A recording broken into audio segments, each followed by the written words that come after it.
प्यारे बच्चों, अज की वीडियो ਵਿੱਚ मैं ਤੁਹਾਨੂੰ गणित विषय ਨਾਲ ਸੰਬੰਧਿਤ जमात 10वीं ਜਿਹੜੀ ਆ ਉਹਦਾ ਮਾਡਲ ਟੈਸਟ ਪੇਪਰ ਜਿਹੜਾ ਵਾ ਉਹ ਸੋਲਵ ਕਰਵਾਵਾਂਗਾ।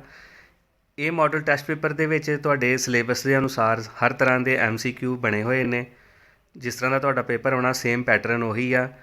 ਇਹਦੇ ਵਿੱਚੋਂ ਤੁਹਾਡੀਆਂ ਕਈ ਮੁਸ਼ਕਲਾਂ ਜਿਹੜੀਆਂ ਨੇ ਉਹ ਹੱਲ ਹੋਣਗੀਆਂ। ਵੀਡੀਓ ਨੂੰ ਧਿਆਨ ਨਾਲ ਦੇਖਿਓ, ਹਰ ਸਵਾਲ ਦੇ ਵਿੱਚ ਕੋਈ ਨਵੀਂ ਗੱਲ ਦੱਸੀ ਜਾਏਗੀ ਔਰ ਉਹਨੂੰ ਤੁਸੀਂ ਧਿਆਨ ਨਾਲ ਸਮਝਿਓ, ਕਿਉਂਕਿ ਲੰਬੀਆਂ ਵੀਡੀਓਜ਼ ਕਾफ़ी ਤੁਸੀਂ ਦੇਖ ਚੁੱਕੇ ਹੋ ਜਿਹਦੇ 'ਚ ਟੌਪਿਕ ਬੜੇ ਡਿਟੇਲ 'ਚ ਮੈਂ ਕਰਵਾਏ ਨੇ ਔਰ ਉਹ ਸਾਰੇ ਟੌਪਿਕ ਜਿਹੜਾ ਤੁਹਾਡੇ ਵਾਸਤੇ ਜ਼ਰੂਰੀ ਸੀਗਾ ਇਸ ਸਿਲੇਬਸ ਦਾ, ਉਹਨਾਂ ਦਾ ਲਿੰਕ ਤੁਹਾਨੂੰ ਡਿਸਕ੍ਰਿਪਸ਼ਨ ਵਿੱਚ ਮਿਲ ਜਾਏਗਾ। ਔਰ ਜੇ ਤੁਸੀਂ ਉਸ ਟੌਪਿਕ ਨੂੰ ਡਿਟੇਲ 'ਚ ਦੇਖਣਾ ਚਾਹੋਗੇ ਤਾਂ ਵੀਡੀਓ ਤੁਸੀਂ ਦੇਖ ਸਕਦੇ ਹੋ। ਇਹ ਵਾਲੀ ਵੀਡੀਓ ਦੇ ਵਿੱਚ ਮੈਂ ਤੁਹਾਨੂੰ ਕੁਛ ਚੀਜ਼ਾਂ ਬਿਲਕੁਲ ਡਾਇਰੈਕਟ ਔਰ ਸਿੰਪਲ ਵੇ ਦੇ ਨਾਲ ਕਰਵਾਵਾਂਗਾ ਕਿ ਤੁਸੀਂ ਜਿਹੜਾ ਪੇਪਰ ਵਾ ਆਪਣੇ ਟਾਈਮ ਦੇ ਵਿੱਚ ਸੋਲਵ ਕਰ ਸਕੋ।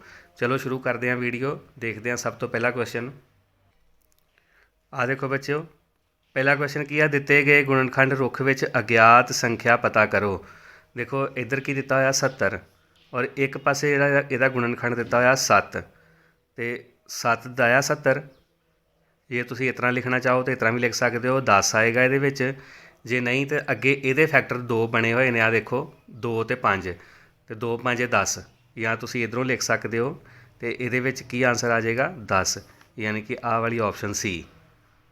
इस तरह करके बिल्कुल सिंपल क्वेश्चन होणगे। अगे देखो क्वेश्चन नंबर 2, जेकर दो संख्यावां दा महत्तम समावर्तक 2 ते लघुत्तम समावर्तक 60 होवे अते एक संख्या 20 होवे तां दूसरी संख्या की होवेगी।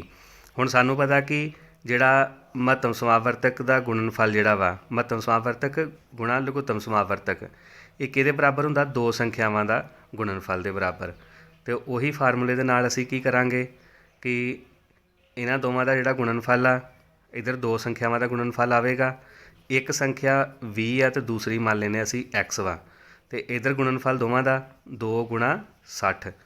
हुण 20 दे नाल इन्हां नूं डिवाइड कर दांगे तो साडे कोल आंसर आ जाएगा दूसरी संख्या।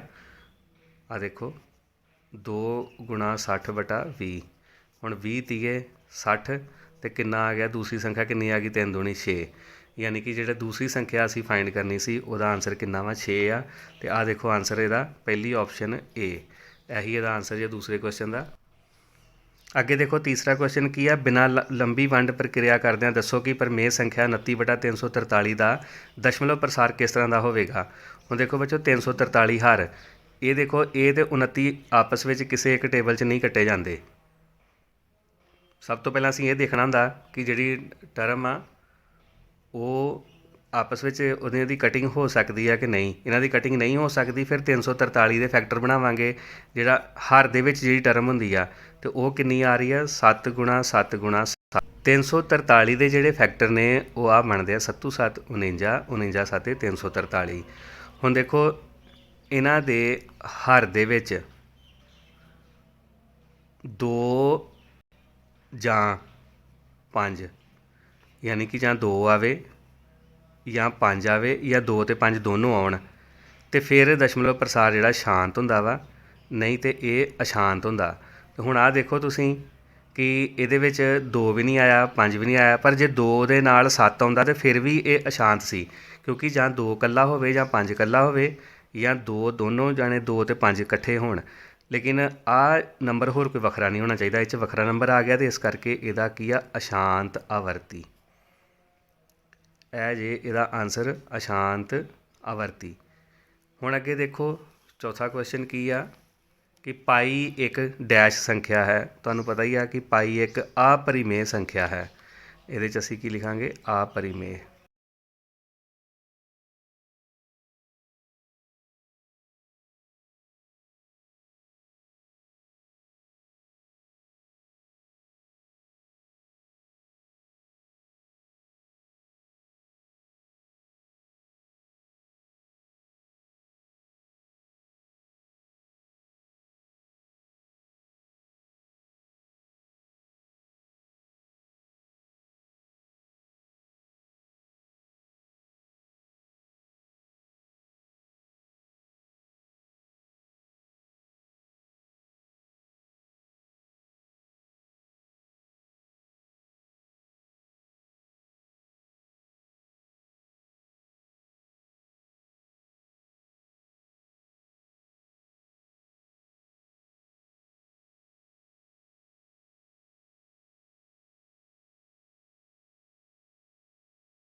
ਇਹ 11ਵੇਂ ਕੁਐਸਚਨ ਦੀਆਂ ਜਿਹੜੀਆਂ ਦੋਨੋਂ ਸਮੀਕਰਨਾਂ ਨੇ ਉਹ ਲਿਖ ਲੀਆਂ। ਇਹਦੇ 'ਚੋਂ ਅਸੀਂ ਵੈਲਿਊ ਕੱਢਾਂਗੇ a1 ਦੀ। a1 ਕਿੰਨਾ 3, b1 ਕਿੰਨਾ ਵਾ y ਦਾ ਜਿਹੜਾ ਕੋਫੀਸ਼ੀਐਂਟ ਆ -1, ਤੇ c1 ਕਿੰਨਾ ਵਾ ਇਹ ਕੌਂਸਟੈਂਟ ਟਰਮ ਵਿਦ ਸਾਈਨ। ਉਸ ਤੋਂ ਬਾਅਦ ਇੱਧਰ a2 ਬਰਾਬਰ 5, b2 ਦੀ ਵੈਲਿਊ y ਦਾ ਕੋਫੀਸ਼ੀਐਂਟ -7 ਤੇ c2 ਦੀ ਵੈਲਿਊ ਹੈ ਕੌਂਸਟੈਂਟ ਟਰਮ ਵਿਦ ਸਾਈਨ -3। ਹੁਣ ਅਸੀਂ ਦੇਖਾਂਗੇ a1 ਓਵਰ a2 ਕਿੰਨਾ ਆ ਰਿਹਾ ਇਹਦੇ 'ਚ 3/5, ਇਹ ਸਾਡੇ ਕੋਲ ਇੱਕ ਵੈਲਿਊ ਆ ਗਈ। b1/b2 ਕਿੰਨਾ ਆ ਰਿਹਾ ਦੇਖੋ -1 ਓਵਰ -7, ਮਾਈਨਸ ਨਾਲ ਮਾਈਨਸ ਘੱਟ 1 ਓਵਰ 7। ਵੈਸੇ ਤਾਂ ਸਾਡੇ ਕੋਲ ਇਹ ਦੋ ਹੀ ਵੈਲਿਊਜ਼ ਜਿਹੜੀਆਂ ਨੇ ਕਾਫੀ ਨੇ, ਕਿਉਂਕਿ ਦੋਨੋਂ ਇਕੁਅਲ ਨਹੀਂ ਆਈਆਂ। ਸਾਨੂੰ ਤੀਸਰੀ ਵੈਲਿਊ ਦੇਖਣ ਦੀ ਜ਼ਰੂਰਤ ਨਹੀਂ ਆ। ਤੇ ਸਾਡੇ ਕੋਲ ਰਿਜ਼ਲਟ ਕੀ ਬਣਿਆ a1 over a2 not equal to b1 over b2। ਜਦੋਂ ਆਹ ਕੰਡੀਸ਼ਨ ਹੋਏ ਤੇ ਉਦੋਂ ਕੀ ਹੁੰਦਾ, ਕਿਸੇ ਵੀ ਜਿਹੜੀਆਂ ਦੋ ਸਮੀਕਰਨਾਂ ਜਿਹੜੀਆਂ ਦਿੱਤੀਆਂ ਹੁੰਦੀਆਂ ਉਹਨਾਂ ਦਾ ਸੋਲੂਸ਼ਨ ਕਿਹੜਾ ਹੁੰਦਾ ਵਾ, ਯੂਨੀਕ ਸੋਲੂਸ਼ਨ ਹੁੰਦਾ ਜੇ। ਯੂਨੀਕ ਸੋਲੂਸ਼ਨ ਯਾਨੀ ਕਿ ਇੱਕ ਵਿਲੱਖਣ ਹੱਲ। ਤੇ ਉਹ ਦੇਖੋ ਇਹਦੇ 'ਚ ਕਿਹੜੀ ਆਪਸ਼ਨ ਆ, ਇੱਕ ਵਿਲੱਖਣ ਹੱਲ ਆ ਯੂਨੀਕ ਸੋਲੂਸ਼ਨ, ਇਹੀ ਇਹਦਾ ਆਨਸਰ ਜੇ ਬੀ ਆਪਸ਼ਨ। ਉਸ ਤੋਂ ਬਾਅਦ ਦੇਖੋ ਅੱਗੇ ਨੈਕਸਟ ਕੁਐਸਚਨ, ਕਿਸੇ ਦੋ ਅੰਕਾਂ ਵਾਲੀ ਸੰਖਿਆ ਦੇ ਅੰਕਾਂ ਦਾ ਜੋੜ 9 ਹੈ। ਜੇਕਰ ਇਸ ਸੰਖਿਆ ਵਿੱਚ 27 ਜੋੜਿਆ ਜਾਵੇ ਤਾਂ ਇਸ ਦੇ ਅੰਕ ਆਪਸ ਵਿੱਚ ਬਦਲ ਜਾਂਦੇ ਹਨ। ਇਸ ਪਰਿਸਥਿਤੀ ਤੋਂ ਬਣੀ ਇੱਕ ਸਮੀਕਰਨ ਹੈ। ਹੁਣ ਦੇਖੋ ਵਿੱਚ ਜਿਹੜੀ ਦੋ ਅੰਕਾਂ ਵਾਲੀ ਜਿਹੜੀ ਸੰਖਿਆ ਵਾ, ਕਹਿੰਦੇ ਵੀ ਜੇਕਰ ਇਸ ਸੰਖਿਆ ਵਿੱਚ 27 ਜੋੜਿਆ ਜਾਵੇ ਤਾਂ ਇਸ ਦੇ ਜਿਹੜੇ ਅੰਕ ਨੇ ਆਪਸ ਵਿੱਚ ਬਦਲ ਜਾਂਦੇ ਹਨ। ਅਤੇ ਇਸ ਪਰਿਸਥਿਤੀ ਤੋਂ ਬਣੀ ਇੱਕ ਸਮੀਕਰਨ ਅਸੀਂ ਦੱਸਣੀ ਆ। ਦੋ ਅੰਕਾਂ ਵਾਲੀ ਸੰਖਿਆ ਅਸੀਂ ਕਿਸ ਤਰ੍ਹਾਂ ਲੈਂਦੇ ਹਾਂ, ਕਾਫੀ ਕੁਐਸਚਨ ਤੁਸੀਂ ਇਹਦੇ ਨਾਲ ਦੇ ਕੀਤੇ ਹੋਣੇ ਆ। ਇਸ ਤਰ੍ਹਾਂ ਅਸੀਂ ਸਮੀਕਰਨ ਲੈ ਲੈਂਦੇ ਹਾਂ 10x + y। ਹੁਣ ਇਹਨਾਂ ਦੋਨਾਂ ਅੰਕਾਂ ਦਾ ਜੋੜ ਕੀਤਾ ਅਤੇ ਕਿੰਨਾ ਆਉਂਦਾ ਵਾ 9, ਅਤੇ ਇਹੀ ਜਿਹੜੀ ਇਹਦੀ ਸਮੀਕਰਨ ਹੋਏਗੀ ਆਨਸਰ, ਕਿਉਂਕਿ ਦੋਨਾਂ ਸੰਖਿਆਵਾਂ ਦਾ ਜੋੜ 9 ਦਿੱਤਾ। ਇੱਥੇ ਦੇਖੋ ਉਹਨਾਂ ਨੇ ਕੀ ਕੀਤਾ ਵਾ ਕਿ ਦੋਨਾਂ ਸੰਖਿਆਵਾਂ ਦਾ ਜੋੜ 27 ਦਿੱਤਾ ਹੋਇਆ, ਇਹ ਗਲਤ ਬਣੇਗੀ ਆਪਸ਼ਨ ਇਹਦੀ।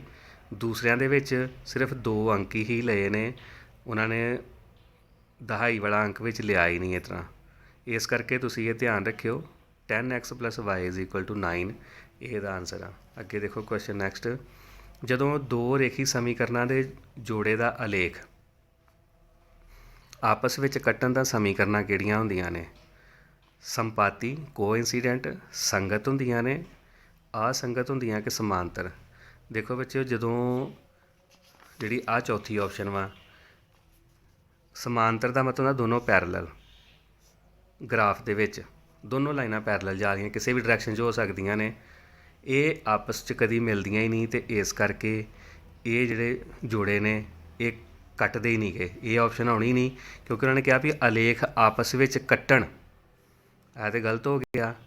ਅਸੰਗਤ ਉਹੀ ਕੰਡੀਸ਼ਨ ਹੁੰਦੀ ਜੇ ਸਮਾਂਤਰ ਵਾਲੀ, ਸੇਮ ਜੇ ਦੋ ਰੇਖਾਵਾਂ ਆਪਸ ਵਿੱਚ ਪੈਰਲਲ ਹੋਣ ਤੇ ਉਹਨਾਂ ਨੂੰ ਇਨਕਨਸਿਸਟੈਂਟ ਕਹਿੰਦੇ ਆ, ਇਸ ਕਰਕੇ ਇਹ ਵੀ ਆਪਸ਼ਨ ਨਹੀਂ ਹੈਗੀ। ਹੁਣ ਇੱਕ ਕੋਇਨਸੀਡੈਂਟ ਸੰਪਾਤੀ ਲਾਈਨਾਂ ਕਿਹੜੀਆਂ ਹੁੰਦੀਆਂ ਨੇ, ਜਿਹੜੀਆਂ ਇੱਕ ਦੂਸਰੇ ਦੇ ਉੱਪਰ ਚੱਲਦੀਆਂ ਨੇ। ਮੰਨ ਲਓ ਤੁਸੀਂ ਇੱਕ ਸਮੀਕਰਨ ਦਾ ਗ੍ਰਾਫ ਬਣਾਇਆ, ਉਹਦੇ ਪੁਆਇੰਟਸ ਲਗਾ ਦਿੱਤੇ, ਦੂਸਰਾ ਵੀ ਗ੍ਰਾਫ ਇਹਦੇ ਉੱਪਰ ਹੀ ਆ ਜਾਏਗਾ, ਤੇ ਉਹਨਾਂ ਨੂੰ ਕੋਇਨਸੀਡੈਂਟ ਕਹਿੰਦੇ ਆ। ਇਸ ਕਰਕੇ ਇਹ ਵੀ ਨਹੀਂ ਹੋ ਸਕਦਾ, ਤੇ ਫਿਰ ਕਿਹੜਾ ਬਚਿਆ, ਇੱਕ ਸੰਗਤ ਕੰਸਿਸਟੈਂਟ। ਬੀ ਆਪਸ਼ਨ ਇਹਦਾ ਆਨਸਰ ਹੋਏਗਾ ਕੰਸਿਸਟੈਂਟ। ਅੱਗੇ ਦੇਖੋ ਨੈਕਸਟ ਕੁਐਸਚਨ, 14ਵਾਂ ਕੁਐਸਚਨ, ਸਮੀਕਰਨਾਂ x = 6 ਅਤੇ y = 5 ਦੇ ਹੱਲ ਹੋਣਗੇ। ਇਹ ਦੋ ਇਕੁਏਸ਼ਨਾਂ ਸਾਨੂੰ ਦਿੱਤੀਆਂ ਨੇ, ਇਹਦੇ ਹੱਲ ਕਿਸ ਤਰ੍ਹਾਂ ਦੇ ਹੋਣਗੇ ਜਦੋਂ ਅਸੀਂ ਗ੍ਰਾਫ ਬਣਾਵਾਂਗੇ। ਆ ਦੇਖੋ, ਮੰਨ ਲਓ ਇਸ ਤਰ੍ਹਾਂ ਕਰਕੇ ਅਸੀਂ ਦੋ ਐਕਸਿਸ ਲੈ ਲੈਂਦੇ ਹਾਂ, ਇਹਦੇ ਉੱਪਰ ਗ੍ਰਾਫ ਬਣਾਇਆ। ਮੰਨ ਲਓ x ਦੀ ਵੈਲਿਊ 6 ਇੱਥੇ ਕਿਤੇ ਜਾ ਕੇ ਆਉਂਦੀ, 2 3 4 5 6 ਇੱਥੇ। ਹੁਣ x ਦੀ ਵੈਲਿਊ 6 ਆ ਅਤੇ y ਵੀ ਪੋਜ਼ੀਟਿਵ ਆ, 5 ਵਾ, ਉਹਦੀ ਵੈਲਿਊ ਵੀ ਇੱਧਰ ਹੋਏਗੀ 1 2 3 4 ਅਤੇ 5। ਇਹ ਗ੍ਰਾਫ ਇੱਧਰ ਨੂੰ ਚੱਲੇਗਾ ਅਤੇ y = 6 ਇੱਧਰ ਨੂੰ ਚੱਲੇਗਾ। ਇਹ ਜਾ ਕੇ ਇਸ ਤਰ੍ਹਾਂ ਕ੍ਰੋਸ ਕਰਕੇ ਕੱਟ ਜਾਣਗੇ, ਯਾਨੀ ਕਿ ਇੱਕ ਬਿੰਦੂ 'ਤੇ ਮਿਲਣਗੇ, ਅਤੇ ਇਸ ਕਰਕੇ ਇਹਨਾਂ ਦਾ ਕੀ ਹੋਏਗਾ, ਇੱਕ ਵਿਲੱਖਣ ਹੱਲ। ਇਹ ਇਹਦਾ ਆਨਸਰ ਹੋਏਗਾ ਬੀ ਆਪਸ਼ਨ। ਨੈਕਸਟ ਕੁਐਸਚਨ ਦੇਖੋ, ਆਹ ਦੋ ਸਮੀਕਰਨਾਂ ਦਿੱਤੀਆਂ ਨੇ, ਇਹਨਾਂ ਦੇ ਹੱਲ ਕਹਿੰਦੇ ਕਿਸ ਤਰ੍ਹਾਂ ਦੇ ਹੋਣਗੇ। ਬਿਲਕੁਲ ਸੇਮ ਉਸੇ ਤਰ੍ਹਾਂ ਹੀ ਜਿਸ ਤਰ੍ਹਾਂ ਹੁਣੇ ਅਸੀਂ ਸੋਲਵ ਕੀਤਾ ਸੀ ਕੁਐਸਚਨ, ਕਿ ਪਹਿਲਾਂ ਅਸੀਂ a1 ਓਵਰ a2 ਦੇਖਾਂਗੇ ਕਿੰਨਾ ਵਾ। ਆਹ ਦੇਖੋ ਇੱਥੋਂ a1 ਦੀ ਵੈਲਿਊ 3 ਅਤੇ ਇਹਦੀ 2, 3/2। ਹੁਣ ਦੂਸਰੀ ਵੈਲਿਊ ਦੇਖਾਂਗੇ B1 ਬਟਾ B2 ਦੀ, इधर -5 तो इधर 3 -5 बटा 3। हुण बाकी वैल्यू अगे C1 ओवर C2 देखने की लोड़ ही नहीं, क्योंकि पहलियां दो वैल्यूज़ ही बराबर नहीं आईयां। उही सेम क्वेश्चन उस तरह का कि जे बराबर नहीं आईयां तो इन्हां दे हल किस तरह के होणगे, ये नॉट इक्वल टू ने, तो इन्हां दा हल विलखण हल यानी कि यूनीक सोल्यूशन होएगा। सी ऑप्शन इहदा आंसर जे।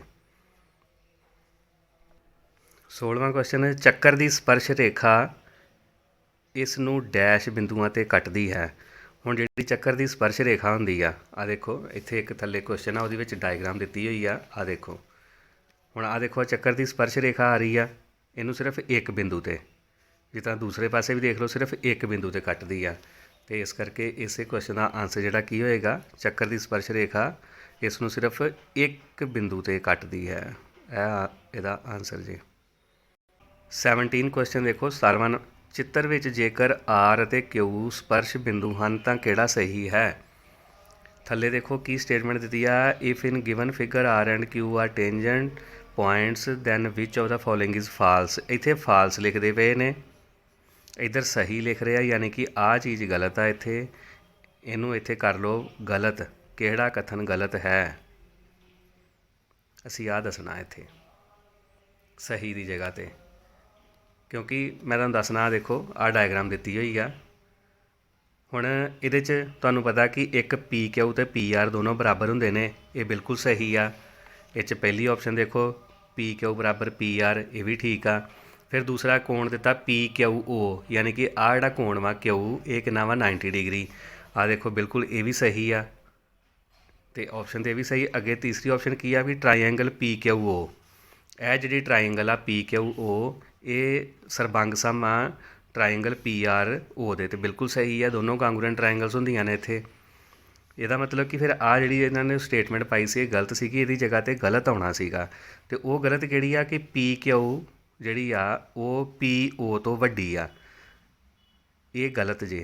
आ ਜਿਹੜੀ ਸਾਈਡ ਵਾ ਨਾ पी ओ ਇਹ ਹੁੰਦੀ ਜੇ ਕਰਨ ਹਾਈਪੋਟੀਨਿਊਸ ਟਰਾਇੰਗਲ ਦੀ, ਕਿਉਂਕਿ ਇੱਥੇ ਕੋਣ ਹੁੰਦਾ 90 ਡਿਗਰੀ ਦਾ, ਤੇ ਆ ਇੱਕ ਲੰਬ ਤੇ ਇੱਕ ਆਧਾਰ ਦੇ ਕਰਨ, ਤੇ ਤੁਹਾਨੂੰ ਪਤਾ ਕਿ ਤ੍ਰਿਭੁਜ ਦੇ ਵਿੱਚ ਕਰਨ ਸਭ ਤੋਂ ਵੱਡੀ ਭੁਜਾ ਹੁੰਦੀ ਆ, ਤੇ ਇਸ ਕਰਕੇ ਪੀ ਕਿਊ ਜਿਹੜਾ ਵਾ ਉਹ ਵੱਡਾ ਨਹੀਂ ਹੋ ਸਕਦਾ, ਪੀ ਓ ਵੱਡਾ ਹੋਣਾ ਸੀ। ਇਹ ਜਿਹੜੀ ਸਟੇਟਮੈਂਟ ਇਹਦੇ 'ਚ ਗਲਤ ਜੇ, ਤੇ ਡੀ ਆਪਸ਼ਨ ਇਹਦਾ ਆਨਸਰ ਜੇ। ਇਹ ਧਿਆਨ ਰੱਖਿਓ, ਇਹਨਾਂ ਨੇ ਕੁਐਸਚਨ 'ਚ ਸਟੇਟਮੈਂਟ 'ਚ ਥੋੜ੍ਹੀ ਜਿਹੀ ਗਲਤੀ ਸੀ ਇਹਦੀ, ਉਹ ਮੈਂ ਤੁਹਾਨੂੰ ਦੱਸ ਦਿੱਤਾ। ਅੱਗੇ ਦੇਖੋ ਕੁਐਸਚਨ, ਚੱਕਰ ਦੀ ਸਪਰਸ਼ ਰੇਖਾ ਸਪਰਸ਼ ਬਿੰਦੂ ਤੇ ਚੱਕਰ ਦੇ ਅਰਧ ਵਿਆਸ ਨਾਲ ਕਿੰਨੇ ਡਿਗਰੀ ਦਾ ਕੋਣ ਬਣਾਉਂਦੀ ਹੈ। तो मैं तुहानूं हुणे दस्सिया सी कि आ जिहड़ी चक्कर की जिहड़ी स्पर्श रेखा वा ये चक्कर के अर्ध व्यास नाल, अर्ध व्यास आ ते आ स्पर्श रेखा इधर भी तो इधर भी किन्ने डिग्री का कोण बनता, सम कोण 90 डिग्री का। यह डी ऑप्शन का आंसर जे 90 डिग्री का कोण बनाउंदी आ। नैक्सट क्वेश्चन देखो, एक बिंदु पी तो एक चक्कर ते स्पर्श रेखा की लंबाई 12 सेंटीमीटर अते पी की केंद्र तो दूरी 13 सेंटीमीटर है। आ देखो ਚੱਕਰ ਦਾ ਅਰਧ ਵਿਆਸ ਕੀ ਹੋਏਗਾ। ਹੁਣ ਇਹੀ ਡਾਇਗਰਾਮ ਮੈਂ ਤੁਹਾਨੂੰ ਇੱਥੇ ਦੱਸ ਦਿੰਦਾ ਵਾਂ, ਆ ਦੇਖੋ ਮੰਨ ਲਓ ਇਹੀ ਡਾਇਗਰਾਮ ਸੇਮ ਬਣਨੀ ਇਸ ਤਰ੍ਹਾਂ ਦੀ। स्पर्श रेखा की लंबाई 12 सेंटीमीटर, जिधर मर्जी लिख लो चाहे उपरली साइड तो या इधर 12 सेंटीमीटर आ गई। उस तो बाद पी की जी केंद्र तो दूरी 13 सेंटीमीटर आ केंद्र तो दूरी 13 सेंटीमीटर।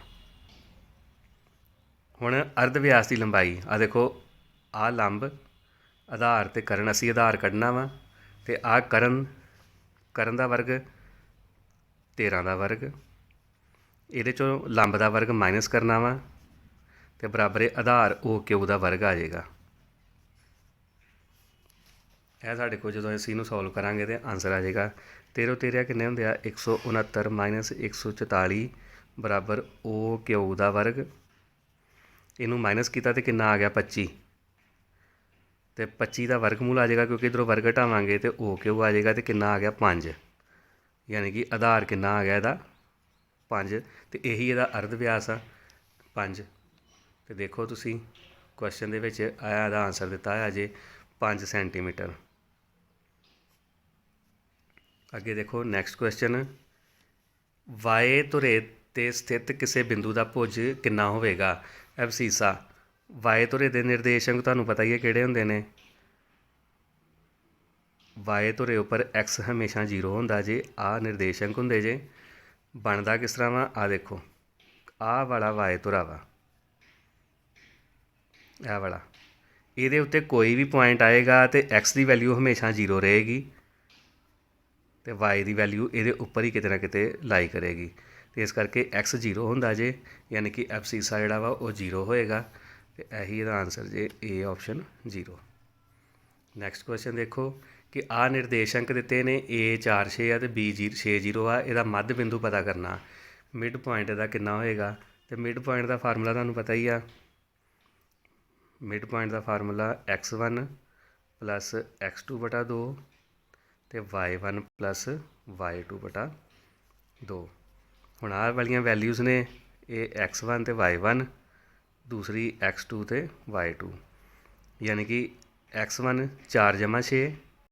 ਆਹ ਦੇਖੋ, ਇਹ ਫਾਰਮੂਲੇ ਦੇ ਵਿੱਚ ਵੈਲਿਊਜ਼ ਪੁੱਟ ਕਰ ਦਿੱਤੀਆਂ। x1 4, x2 6 ਦੋਨੋਂ ਪਲੱਸ ਬਟਾ 2 ਅਤੇ ਇੱਧਰ y1 6 ਅਤੇ ਜਮ੍ਹਾਂ 0। ਚਾਹੇ ਤੁਸੀਂ ਇਹਨੂੰ ਪਹਿਲਾਂ ਲਿਖ ਲਓ x2 ਪਲੱਸ x1 ਕਰ ਲਓ ਜਾਂ x1 ਪਲੱਸ x2, ਸੇਮ ਹੀ ਰਹੇਗਾ ਆਨਸਰ ਇਹਨਾਂ ਦਾ। ਅਤੇ 6 ਜਮ੍ਹਾਂ 4 10 ਬਟਾ 2 ਅਤੇ ਇੱਧਰ ਆ ਗਿਆ 6 ਬਟਾ 2। ਕਟਿੰਗ ਕੀਤੀ 2 5 10 ਅਤੇ 2 ਤੀਏ 6, 5 ਅਤੇ 3। ਆਹ ਦੇਖੋ A ਆਪਸ਼ਨ, ਇਹੀ ਇਹਦਾ ਆਨਸਰ ਜੇ 5 ਅਤੇ 3। ਨੈਕਸਟ ਕੁਐਸਚਨ ਦੇਖਦੇ ਹਾਂ। ਅਤੇ 22ਵਾਂ ਕੁਐਸਚਨ ਦੇਖੋ, ਨਿਰਦੇਸ਼ਕ ਦਿੱਤੇ ਨੇ A B ਅਤੇ 0 1। ਇਹਨਾਂ ਦੇ ਵਿਚਕਾਰ ਲਈ ਅਸੀਂ ਦੂਰੀ ਪਤਾ ਕਰਨੀ ਹੈ। ਡਿਸਟੈਂਸ ਫਾਰਮੂਲਾ ਸਾਨੂੰ ਪਤਾ ਹੀ ਹੈ ਸਾਡੇ ਕੋਲ, ਡਿਸਟੈਂਸ ਫਾਰਮੂਲਾ ਲਿਖ ਲਾਂਗੇ ਇਹਦੇ ਵਿੱਚ। ਡਿਸਟੈਂਸ ਫਾਰਮੂਲਾ ਤੁਹਾਨੂੰ ਪਤਾ ਹੀ ਆ ਕਿ x1 ਮਾਈਨਸ x2 ਦਾ square plus y1 minus y2 ਦਾ ਸਕੇਅਰ। ਹੁਣ ਆਹ ਦੇਖੋ, ਇਹਦੇ 'ਚ ਵੈਲਿਊਜ਼ ਪੁੱਟ ਕੀਤੀਆਂ। x1 ਪਹਿਲੀ ਵੈਲਿਊ x1 ਅਤੇ ਆਹ y1, ਆਹ x2 ਅਤੇ ਆਹ y2। x1 ਕਿੰਨਾ a minus 0 the square plus y1 ਕਿੰਨਾ ਵਾ b ਅਤੇ b ਮਾਈਨਸ 1 ਦਾ ਸਕੇਅਰ।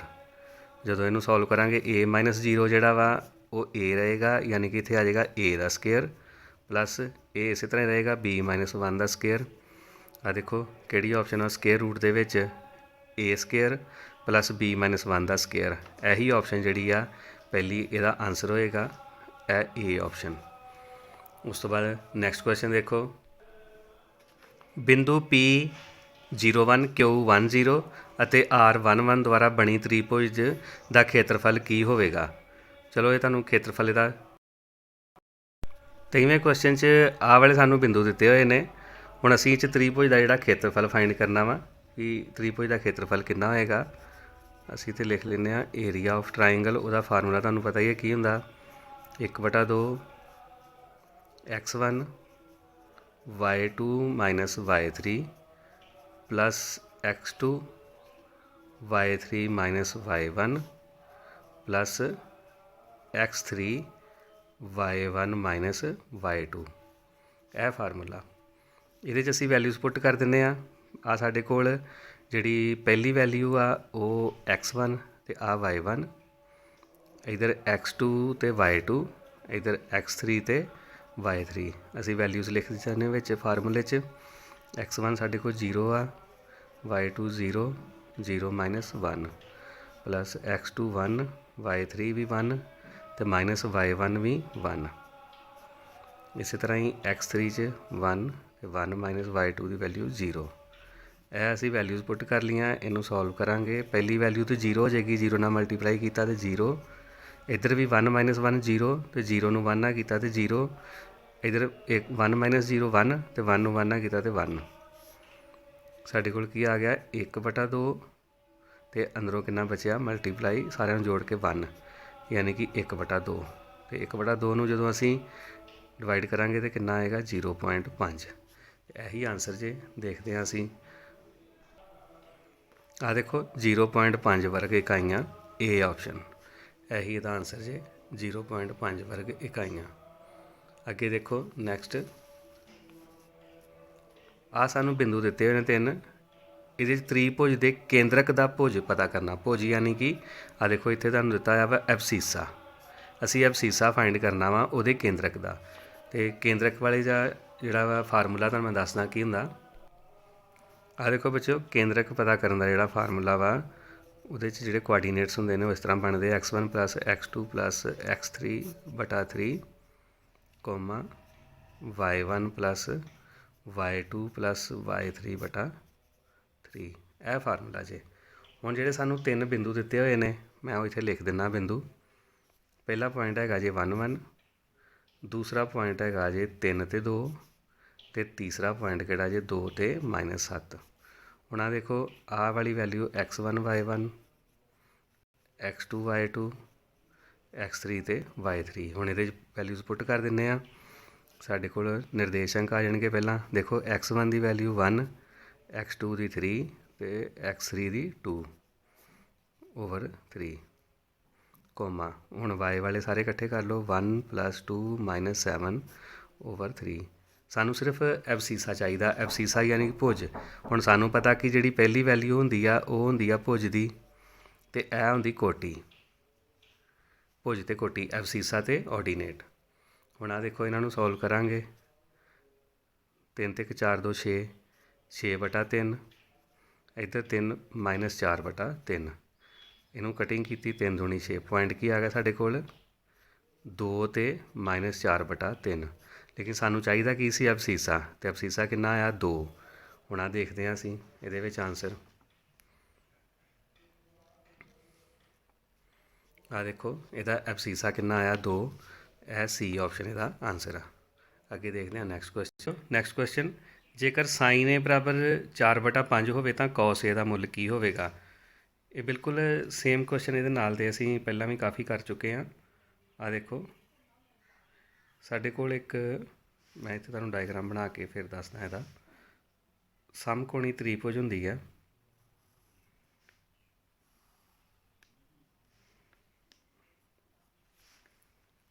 ਦੇਖੋ, ਇਹਦਾ ਤੁਸੀਂ ਕੋਈ ਵੀ ਨਾਮ ਜਿੱਥੇ ਮਰਜ਼ੀ ਰੱਖ ਸਕਦੇ ਹੋ। ਜਿਸ ਤਰ੍ਹਾਂ ਇੱਥੇ A ਆ ਗਿਆ, ਇੱਧਰ B ਅਤੇ ਇੱਧਰ C। ਹੁਣ ਸਾਈਨ A ਦੀ ਵੈਲਿਊ ਦਿੱਤੀ ਆ। ਮੈਂ ਤੁਹਾਨੂੰ ਇੱਕ ਦੱਸਿਆ ਸੀਗਾ, ਆਹ ਦੇਖੋ, ਪੰਡਿਤ ਬਦਰੀ ਪ੍ਰਸਾਦ ਹਰ ਹਰ ਬੋਲੇ।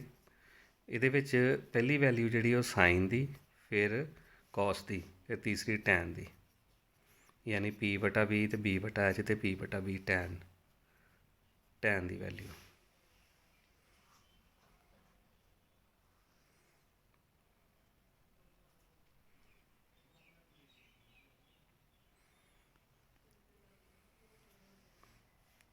ਆਹ ਦੇਖੋ ਬੱਚਿਓ, 25ਵੇਂ ਕੁਐਸਚਨ ਦੇ ਵਿੱਚ ਸਾਈਨ ਏ 4/5 ਦਿੱਤਾ, ਕੌਸ ਏ ਦੀ ਵੈਲਿਊ ਫਾਈਂਡ ਕਰਨੀ ਆ। ਆਹ ਮੈਂ ਤੁਹਾਨੂੰ ਪਹਿਲਾਂ ਵੀ ਦੱਸਿਆ ਕਿ ਪੰਡਿਤ ਬਦਰੀ ਪ੍ਰਸਾਦ ਹਰ ਹਰ ਬੋਲ, ਸਾਈਨ, ਕੌਸ ਅਤੇ ਟੈਨ, ਇਹ ਤਿੰਨਾਂ ਦੀ ਵੈਲਿਊ ਆਹ ਵਾਲੀ ਦਿੱਤੀ ਹੋਈ ਆ। ਇਹ ਸਾਡੇ ਕੋਲ ਇੱਕ ਸਮਕੋਣੀ ਤ੍ਰਿਭੁਜ ਮੈਂ ਬਣਾ ਲਈ ਇੱਧਰ, ਜਿਹੜੀ B ਦੇ ਉੱਪਰ ਰਾਈਟ ਐਂਗਲ ਆ ਇਹਦੇ ਉੱਤੇ। ਹੁਣ ਦੇਖੋ, ਸਾਈਨ ਦੀ ਵੈਲਿਊ ਦਿੱਤੀ ਹੈ। ਸਾਈਨ ਦਾ ਫਾਰਮੂਲਾ ਪਰਪੈਂਡੀਕੂਲਰ ਓਵਰ ਹਾਈਪੋਟੀਨਿਊਸ। ਆਹ ਦੇਖੋ, ਜਿਹੜਾ ਐਂਗਲ ਹੁੰਦਾ ਵਾ ਉਹਦੇ ਸਾਹਮਣੇ ਵਾਲਾ A ਐਂਗਲ ਆ ਇੱਥੇ, ਇਹਦੇ ਸਾਹਮਣੇ ਵਾਲੀ ਭੁਜਾ ਆਹ ਵਾਲੀ ਪਰਪੈਂਡੀਕੂਲਰ, ਅਤੇ ਆਹ ਥੱਲੇ ਬੇਸ, ਅਤੇ ਇਹ ਵਾਲੀ ਹਾਈਪੋਟੀਨਿਊਸ। ਹੁਣ ਸਾਈਨ ਏ P/H, ਯਾਨੀ ਕਿ ਇੱਥੇ ਮੈਂ ਪਰਪੈਂਡੀਕੂਲਰ ਓਵਰ ਹਾਈਪੋਟੀਨਿਊਸ ਅਤੇ ਕੀ ਹੈ 4/5। ਇਹ ਸਾਈਨ ਦੀ ਵੈਲਿਊ ਇੱਥੇ ਆ ਜਾਏਗਾ 4, ਹਾਈਪੋਟੀਨਿਊਸ 5। ਹੁਣ ਤੁਹਾਨੂੰ ਪਤਾ ਕਿ ਅਸੀਂ ਤੀਸਰੀ ਸਾਈਡ ਜਿਹੜੀ ਸਮਕੋਣੀ ਤ੍ਰਿਭੁਜ ਦੀ ਕੱਢਣੀ ਹੁੰਦੀ ਆ, ਉਹਦੇ ਵਾਸਤੇ ਅਸੀਂ ਪਾਇਥਾਗੋਰਸ ਦਾ ਫਾਰਮੂਲਾ ਲਗਾਉਂਦੇ ਹਾਂ। ਪਾਇਥਾਗੋਰਸ ਦਾ ਫਾਰਮੂਲਾ ਲਗਾਵਾਂਗੇ ਅਤੇ ਇਹਦੇ ਵਿੱਚੋਂ ਇਹਨੂੰ ਮਾਈਨਸ ਕਰਾਂਗੇ ਅਤੇ ਉਹਦਾ ਅੰਡਰ ਰੂਟ, ਯਾਨੀ ਕਿ ਇਹਦਾ ਸਕੇਅਰ ਜਿਹੜਾ ਵਾ 5 ਦਾ ਸਕੇਅਰ ਕਿੰਨਾ ਹੋ ਗਿਆ, ਅਤੇ -4 ਦਾ ਸਕੇਅਰ, ਯਾਨੀ ਕਿ 25 - 16 9, ਅਤੇ ਨਾਲ ਹੀ 9 ਦਾ ਅਸੀਂ ਸਕੇਅਰ ਰੂਟ ਕੱਢ ਲੈਂਦੇ ਅਤੇ ਕਿੰਨਾ ਆ ਜਾਂਦਾ ਵਾ ਉਹ 3। ਇਹ ਸਾਡੇ ਕੋਲ ਬੇਸ ਆ ਗਿਆ 3। ਜ਼ਿਆਦਾ ਲੰਬੀ ਕੈਲਕੂਲੇਸ਼ਨ ਕਰਨ ਦੀ ਲੋੜ ਨਹੀਂ, ਬਿਲਕੁਲ ਈਜ਼ੀ ਤਰੀਕੇ ਨਾਲ ਤੁਸੀਂ ਇਸ ਤਰ੍ਹਾਂ ਹੀ ਕਰ ਲੈਣਾ। ਜਦੋਂ ਅਸੀਂ ਆਹ ਸਾਈਡ ਕੱਢ ਲਈ, 3 ਆ ਗਈ, ਅਤੇ ਅਸੀਂ ਕੌਸ ਏ ਦੀ ਵੈਲਿਊ ਕੱਢਣੀ ਆ। ਉਹਦਾ ਫਾਰਮੂਲਾ ਬੇਸ ਓਵਰ ਹਾਈਪੋਟੀਨਿਊਸ, ਯਾਨੀ ਕਿ ਆਧਾਰ ਬਟਾ ਕਰਨ, ਅਤੇ ਆਧਾਰ ਕਿੰਨਾ 3 ਅਤੇ ਕਰਨ ਕਿੰਨਾ 5, ਅਤੇ ਇਹਦਾ ਆਨਸਰ ਕਿੰਨਾ ਆ ਗਿਆ 3/5। ਆਹ ਦੇਖੋ, 3/5 ਡੀ ਆਪਸ਼ਨ ਜਿਹੜੀ ਇਹਦਾ ਆਨਸਰ ਹੋਏਗਾ। ਅੱਗੇ ਦੇਖਦੇ ਹਾਂ ਨੈਕਸਟ ਕੁਐਸਚਨ। ਆਹ ਦੇਖੋ, tan 65 degree over cot 25 degree ਦਾ ਮੁੱਲ ਪਤਾ ਕਰੋ।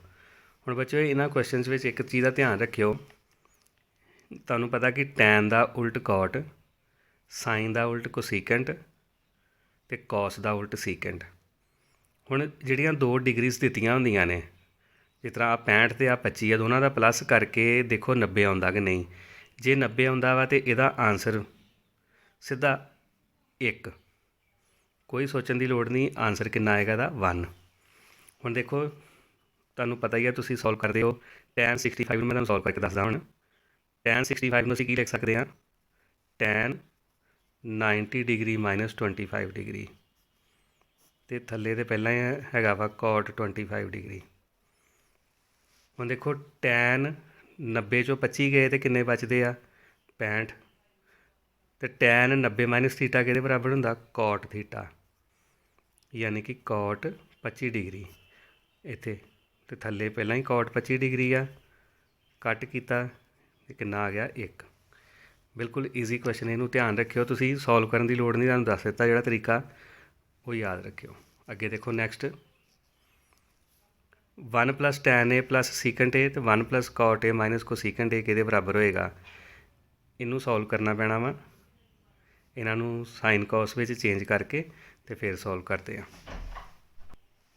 ਆਹ ਦੇਖੋ ਬੱਚਿਓ, ਇਹਨੂੰ ਅਸੀਂ ਹੁਣ ਸਾਈਨ ਕੌਸ 'ਚ ਚੇਂਜ ਕਰਾਂਗੇ। ਟੈਨ ਹੁੰਦਾ ਸਾਈਨ a ਬਟਾ ਕੌਸ a ਪਲੱਸ ਸੀਕੈਂਟ ਦਾ 1/cos a,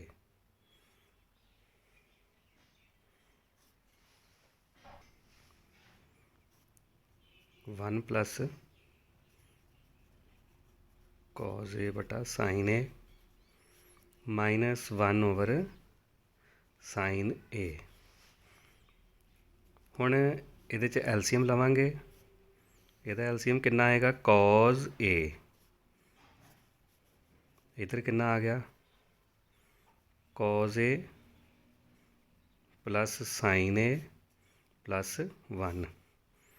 ਇਸੇ ਤਰ੍ਹਾਂ ਇੱਧਰ ਐਲਸੀਐਮ ਲਵਾਂਗੇ ਅਤੇ ਸਾਈਨ a ਐਲਸੀਐਮ ਆ ਜਾਏਗਾ, ਇੱਧਰ ਮਲਟੀਪਲਾਈ ਹੋ ਜਾਏਗੀ ਇੱਧਰ 1 ਦੇ ਨਾਲ, sign a + cos a -1।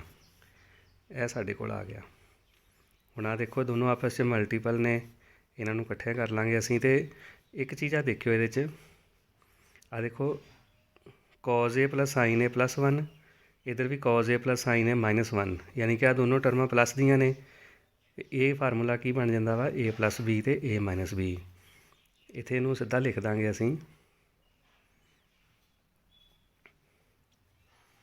cos a + sin a ਯਾਨੀ ਕਿ a² ਅਤੇ -b ਦਾ ਸਕੇਅਰ, ਥੱਲੇ cos a ਅਤੇ sin a। ਇਹ ਫਾਰਮੂਲਾ ਤੁਹਾਨੂੰ ਪਤਾ ਹੀ ਹੈ ਕਿ a + b ਅਤੇ a - b ਇਹ ਕਿਹਦੇ ਬਰਾਬਰ ਹੁੰਦਾ, a² - b²। ਇਹੀ ਫਾਰਮੂਲਾ ਇੱਥੇ ਲੱਗਾ।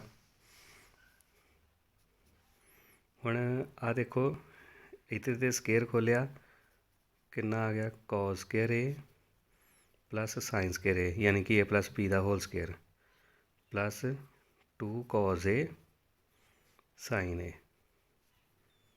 ਅਤੇ -1, ਸਾਰੇ ਦੇ ਥੱਲੇ ਕਿੰਨਾ ਆ ਗਿਆ, cos a sin a। ਹੁਣ ਆਹ ਦੇਖੋ ਇਹਦੀ ਵੈਲਿਊ ਕਿੰਨੀ ਹੁੰਦੀ ਆ, 1, ਇੱਥੇ ਲਿਖਾਂਗੇ 1 ਅਤੇ ਆਹ -1 ਇਹਦੇ ਲਾਗੇ ਲੈ ਆਓ, ਇੱਧਰ plus 2 cos a sin a over cos a sin a। ਇਹ 1 ਨਾਲ 1 ਕੱਟਿਆ ਗਿਆ, ਬਾਕੀ ਕੀ ਬਚਿਆ, 2 sin a ਜਾਂ 2 cos a sin a ਕਰ ਲਓ ਅਤੇ cos a sin a। ਇਹ ਆਪਸ 'ਚ ਕੱਟ ਹੋ ਗਏ ਅਤੇ ਆਨਸਰ ਕਿੰਨਾ ਆ ਗਿਆ, 2। ਇਹੀ ਇਹਦਾ ਆਨਸਰ ਜੇ, 2 ਆਨਸਰ ਆ ਗਿਆ ਇਹਦਾ। ਉਹ ਦੇਖਦੇ ਹਾਂ ਅਸੀਂ ਸ਼ੀਟ ਦੇ ਉੱਪਰ। ਆਹ ਦੇਖੋ C ਆਪਸ਼ਨ, ਇਹੀ ਇਹਦਾ ਆਨਸਰ ਜੇ। ਉਸ ਤੋਂ ਬਾਅਦ ਨੈਕਸਟ ਕੁਐਸਚਨ ਦੇਖੋ, sin 90 - a ਯਾਨੀ ਕਿ sin 90 - ਥੀਟਾ ਕਿਹਦੇ ਬਰਾਬਰ ਹੁੰਦਾ, cos ਥੀਟਾ ਦੇ। ਅਤੇ ਥੀਟਾ ਇੱਥੇ ਕੀ ਆ, a ਆ, ਅਤੇ cos a ਇਹਦਾ ਆਨਸਰ ਆ ਜਾਏਗਾ, cos a। ਇਹ ਆਪਸ਼ਨ ਇਹਦੀ ਆਨਸਰ ਆ।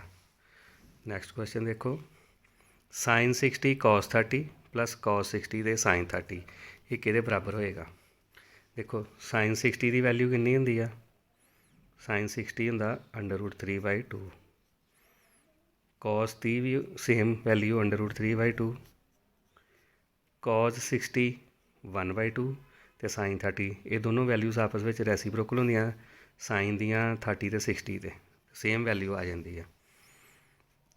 ਇੱਥੇ √3 ਦਾ ਕਿੰਨਾ ਆਇਆ 3/4 ਪਲੱਸ 1/4 4 ਐਲਸੀਐਮ ਆ ਗਿਆ 3 + 1 ਯਾਨੀ ਕਿ 4/4 ਕਟਿੰਗ ਕੀਤੀ ਤੇ ਕਿੰਨਾ ਆ ਗਿਆ 1 ਅਤੇ 1 ਆਨਸਰ ਬੀ ਆਪਸ਼ਨ ਇਹੀ ਇਹਦਾ ਆਨਸਰ ਜੇ। ਇਹਦਾ ਕਿੰਨਾ ਆਨਸਰ ਆਏਗਾ 1। ਨੈਕਸਟ ਦੇਖੋ, ਜੇਕਰ ਅਰਧ ਵਿਆਸ ਆਰ ਵਾਲੇ ਕਿਸੇ ਚੱਕਰ ਦਾ ਘੇਰਾ ਦੋ ਅਜਿਹੇ ਚੱਕਰਾਂ ਦੇ ਘੇਰਿਆਂ ਦੇ ਜੋੜ ਦੇ ਬਰਾਬਰ ਹੈ ਜਿਨ੍ਹਾਂ ਦਾ ਅਰਧ ਵਿਆਸ ਕ੍ਰਮਵਾਰ R1 ਅਤੇ R2 ਹਨ। ਆ ਦੇਖੋ ਘੇਰਿਆਂ ਦੇ ਜਿਹੜੇ ਜੋੜ ਦੇ ਬਰਾਬਰ ਹੈ ਅਤੇ ਉਹਨਾਂ ਦੇ ਅਰਧ ਵਿਆਸ ਤੇ ਨੇ, ਅਤੇ ਤਾਂ ਕਹਿੰਦੇ ਵੀ ਇਹਨਾਂ 'ਚੋਂ ਕਿਹੜੀ ਜਿਹੜੀ ਚੀਜ਼ ਸਹੀ ਹੋਏਗੀ। ਦੇਖੋ ਜਿਹੜੇ ਦੋ ਚੱਕਰ ਨੇ, ਆ ਦੇਖੋ ਇੱਕ ਅਰਧ ਵਿਆਸ ਆਰ ਵਾਲੇ ਕਿਸੇ ਚੱਕਰ ਦਾ ਘੇਰਾ ਜਿਹੜਾ ਵਾ ਦੋ ਚੱਕਰਾਂ ਦੇ ਘੇਰਿਆਂ ਦੇ ਜੋੜ ਦੇ ਬਰਾਬਰ ਆ ਜਿਨ੍ਹਾਂ ਦਾ ਅਰਧ ਵਿਆਸ ਆ ਵਾ। ਹੁਣ ਦੇਖੋ ਦੋਨਾਂ ਦੇ ਅਰਧ ਵਿਆਸ ਆਪਸ 'ਚ ਜੋੜਾਂਗੇ ਅਤੇ ਇਹਦਾ ਅਰਧ ਵਿਆਸ ਬਣੇਗਾ, ਫਿਰ ਹੀ ਦੋਨਾਂ ਦਾ ਘੇਰਾ ਸੇਮ ਆਏਗਾ। ਅਤੇ ਉਹਦੇ ਵਾਸਤੇ ਜਿਹੜੀ ਆਪਸ਼ਨ ਆ ਦੇਖੋ ਕਿਹੜੀ ਦਿੱਤੀ ਹੋਈ ਆ, ਦੋਨਾਂ ਦਾ ਅਰਧ ਵਿਆਸ ਆ ਜੋੜ R1 + R2 ਕਿਹਦੇ ਬਰਾਬਰ ਹੋਏਗਾ R ਦੇ। ਬਿਲਕੁਲ ਇਹੀ ਪਹਿਲੀ ਆਪਸ਼ਨ ਇਹਦਾ ਆਨਸਰ ਹੋਏਗਾ। ਤੁਸੀਂ ਆਪਣੇ ਕੋਲੋਂ ਕੋਈ ਵੀ ਸਰਕਲ 2 ਲੈ ਲਿਓ, ਜਿਸ ਤਰ੍ਹਾਂ ਮੰਨ ਲਓ ਇੱਕ ਦਾ ਘੇਰਾ 2 ਲੈ ਲਿਆ, ਇੱਕ ਦਾ 3 ਲੈ ਲਿਓ। ਜਦੋਂ ਤੁਸੀਂ ਇਹਨੂੰ ਸੋਲਵ ਕਰੋਗੇ ਜੋ ਆਨਸਰ ਆਏਗਾ ਦੋਨਾਂ ਦੇ ਘੇਰਿਆਂ ਦਾ ਐਡ ਕਰਕੇ ਤੁਸੀਂ ਇਹਦਾ 2 + 3 ਇਹਦਾ ਘੇਰਾ 5 ਲੈ ਲਿਓ, ਫਿਰ ਉਹਦਾ ਆਨਸਰ ਦੇਖਿਓ ਦੋਨੋਂ ਆਨਸਰ ਸੇਮ ਆਉਣਗੇ। ਕੋਈ ਵੀ ਵੈਲਿਊ ਤੁਸੀਂ 2 3 5 ਮੈਂ ਤੁਹਾਨੂੰ ਵੈਸੇ ਦੱਸੀ ਆ, ਤੁਸੀਂ ਇੱਥੇ 1 ਅਤੇ 2 ਵੀ ਲੈ ਸਕਦੇ ਹੋ, ਫਿਰ ਇਹਦਾ ਵੈਲਿਊ ਕਿੰਨੀ ਹੋਏਗੀ 3। ਸੋਲਵ ਕਰਕੇ ਦੇਖ ਲਿਓ, ਬਿਲਕੁਲ ਇਹੀ ਇਹਦੀ ਬਣੇਗੀ ਆਪਸ਼ਨ। ਨੈਕਸਟ ਕੁਐਸਚਨ ਦੇਖੋ, ਇੱਕ ਚੱਕਰ ਦੇ ਇੱਕ ਅਰਧ ਵਿਆਸੀ ਖੰਡ ਦਾ ਖੇਤਰਫਲ ਪਤਾ ਕਰੋ ਜਿਸ ਦਾ ਕੇਂਦਰੀ ਕੋਣ 30 ਡਿਗਰੀ ਹੈ। ਹੁਣ ਆਹ ਦੇਖੋ ਐਂਗਲ ਜਿਹੜਾ 30 ਡਿਗਰੀ ਦਿੱਤਾ ਹੋਇਆ ਇੱਥੇ ਉਹਨਾਂ ਨੇ, ਉਹਦਾ ਏਰੀਆ ਫਾਈਂਡ ਕਰਨਾ ਵਾ। ਦੇਖੋ ਇਸ ਚੱਕਰ ਦਾ ਖੇਤਰਫਲ 288 ਸੈਂਟੀਮੀਟਰ ਸਕੁਏਅਰ ਦਿੱਤਾ ਅਤੇ ਅਸੀਂ ਅਰਧ ਵਿਆਸੀ ਖੰਡ ਦਾ ਖੇਤਰਫਲ ਕੱਢਣਾ ਵਾ। ਉਹਦਾ ਫਾਰਮੂਲਾ ਕੀ ਹੁੰਦਾ ਅਰਧ ਵਿਆਸੀ ਖੰਡ ਦੇ ਖੇਤਰਫਲ ਦਾ, ਦੇਖੋ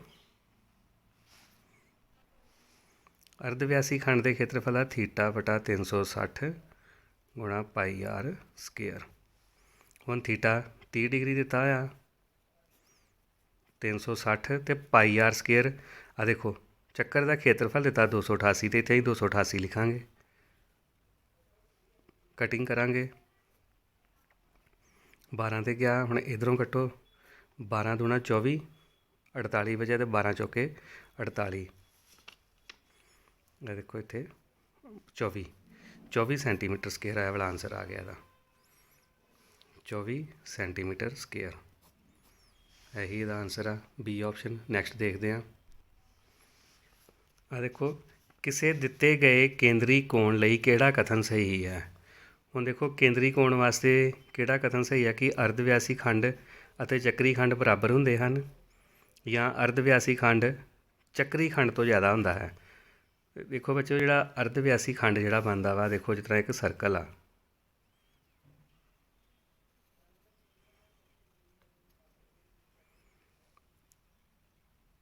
ਇਸ ਤਰ੍ਹਾਂ ਕਰਕੇ ਬਣਿਆ ਸੈਕਟਰ, ਇਹ ਏਰੀਆ ਆਫ ਸੈਕਟਰ ਆ ਸਾਰਾ। ਇੱਥੇ ਕੋਈ ਐਂਗਲ ਦਿੱਤਾ ਆ।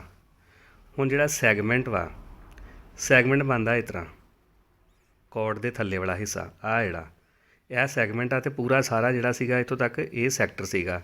ਹੁਣ ਇਹ 'ਚ ਪੁੱਛਿਆ ਵੀ ਕਿਹੜਾ area of sector is greater then the area of segment. ਇਹੀ ਇਹਦੀ ਆਪਸ਼ਨ ਜੇ ਬੀ ਆਪਸ਼ਨ ਇਹਦਾ ਆਨਸਰ ਹੋਏਗਾ ਕਿ ਅਰਧ ਵਿਆਸੀ ਖੰਡ ਜਿਹੜਾ ਵਾ ਉਹ ਚੱਕਰੀ ਖੰਡ ਨਾਲੋਂ ਜ਼ਿਆਦਾ ਹੁੰਦਾ ਹੈ। ਨੈਕਸਟ ਕੁਐਸਚਨ ਦੇਖੋ, ਜੇਕਰ ਦਿੱਤੇ ਚਿੱਤਰ ਵਿੱਚ OAB ਇੱਕ ਸਮਭੁਜੀ ਤ੍ਰਿਭੁਜ ਹੈ। ਹੁਣ ਇੱਕ ਆਹ ਲਾਗੇ ਡਾਇਗਰਾਮ ਦਿੱਤੀ ਆ, ਉਹਦੇ 'ਚ ਕਹਿੰਦੇ ਵੀ ਆਹ ਜਿਹੜੀ OAB ਆ ਇਹ ਇੱਕ ਸਮਭੁਜੀ ਤ੍ਰਿਭੁਜ ਵਾ। ਉਹਦੀ ਸਾਈਡ ਕਿੰਨੀ ਦਿੱਤੀ ਆ 12 ਸੈਂਟੀਮੀਟਰ ਆ। ਦੇਖੋ ਇਹ ਵੀ 12 ਹੋਏਗੀ ਅਤੇ ਇੱਧਰ ਵਾਲੀ ਵੀ 12।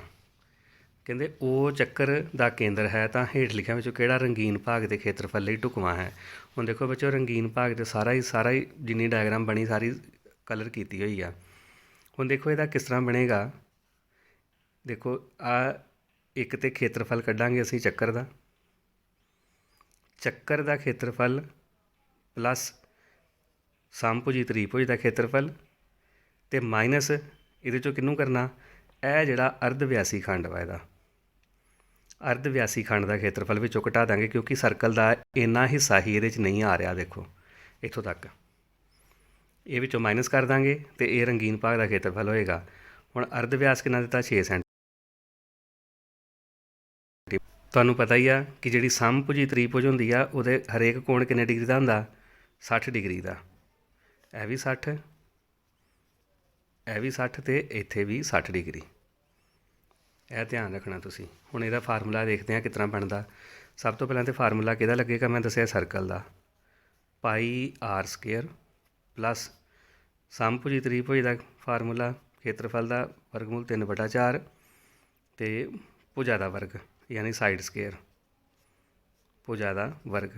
ਮਾਈਨਸ ਵਿੱਚੋਂ ਕੀ ਕਰਨਾ ਸੀਗਾ, ਜਿਹੜਾ ਇਹਦਾ ਖੇਤਰਫਲ ਜਿਹੜਾ ਸੈਕਟਰ ਦਾ ਯਾਨੀ ਕਿ ਅਰਧ ਵਿਆਸੀ ਖੰਡ ਦਾ ਖੇਤਰਫਲ, ਉਹਦਾ ਫਾਰਮੂਲਾ ਕੀ ਆ, θ/360 ਪਾਈ ਆਰ ਸਕੇਅਰ। ਹੁਣ ਆ ਦੇਖੋ ਆਰ ਇਹ 'ਚ ਕਿੰਨਾ ਵਾ, 6 ਸੈਂਟੀਮੀਟਰ। ਇਹ 'ਚ ਵੈਲਿਊਜ਼ ਪੁੱਟ ਕਰਦੇ ਜਾਓ। ਪਾਈ ਆਰ ਸਕੇਅਰ ਦਾ ਮਤਲਬ 6 × 6। ਮੈਂ ਕਿਉਂ ਲਿਖਿਆ, ਕਿਉਂਕਿ ਇੱਥੇ ਆਪਸ਼ਨਸ ਇਸ ਤਰ੍ਹਾਂ ਦੀਆਂ ਦਿੱਤੀਆਂ ਨੇ ਅਤੇ ਉਸ ਤਰ੍ਹਾਂ ਹੀ ਲਿਖ ਲੈਂਦੇ ਹਾਂ ਅਸੀਂ। ਫਿਰ ਵਰਗਮੂਲ 3/4 ਭੁਜਾ ਦਾ, ਅਤੇ ਭੁਜਾ ਕਿੰਨੀ ਹੈ ਇਹਦੀ, ਸਮਭੁਜੀ ਤ੍ਰਿਭੁਜ ਦੀ ਆ ਦੇਖੋ 12। ਇੱਥੇ ਕੀ ਆ ਜਾਏਗਾ, 12 × 12 ਮਾਈਨਸ ਥੀਟਾ ਕਿੰਨਾ 60, 60/360 ਅਤੇ ਪਾਈ ਅਤੇ ਆਰ ਹੋਈ 6 × 6।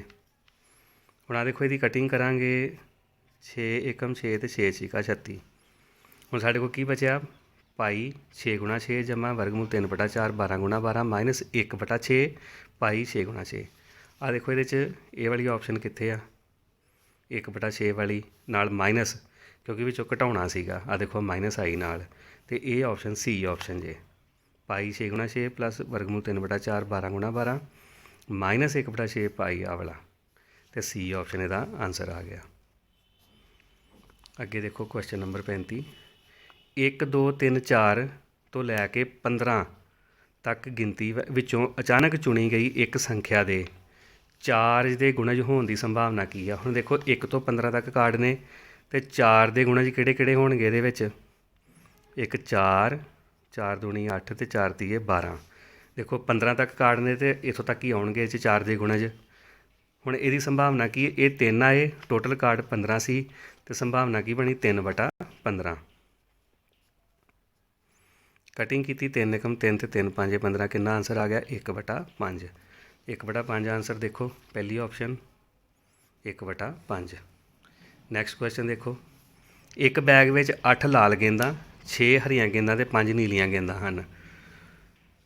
ਹੁਣ 8 ਲਾਲ 6 ਹਰੀਆਂ ਅਤੇ 5 ਨੀਲੀਆਂ ਨੇ, 8 ਅਤੇ 6 14 ਅਤੇ 5 19 ਗੇਂਦਾਂ ਟੋਟਲ ਨੇ। ਅੱਗੋਂ ਦੇਖਦੇ ਹਾਂ ਸੰਭਾਵਨਾ ਕਿਹਦੀ ਪੁੱਛੀ ਹੈ। ਕਹਿੰਦੇ ਇੱਕ ਗੇਂਦ ਬੈਗ ਵਿੱਚੋਂ ਅਚਾਨਕ ਕੱਢੀ ਗਈ ਹੈ, ਸਫੈਦ ਗੇਂਦ ਦੀ ਸੰਭਾਵਨਾ ਕੀ ਹੋਵੇਗੀ। What is the probability of getting a white ball. ਹਾਂ ਦੇਖੋ what is the probability of getting a white ball. ਹੁਣ ਵਾਈਟ ਬਾਲ ਤਾਂ ਇਹਦੇ 'ਚ ਹੈ ਹੀ ਨਹੀਂ, ਲਾਲ ਹਰੀਆਂ ਅਤੇ ਨੀਲੀਆਂ ਗੇਂਦਾਂ ਨੇ, ਅਤੇ ਸੰਭਾਵਨਾ ਕੀ ਹੋਏਗੀ 0। ਆ ਦੇਖੋ ਡੀ ਆਪਸ਼ਨ, ਇਹਦਾ ਆਨਸਰ ਹੈ 0।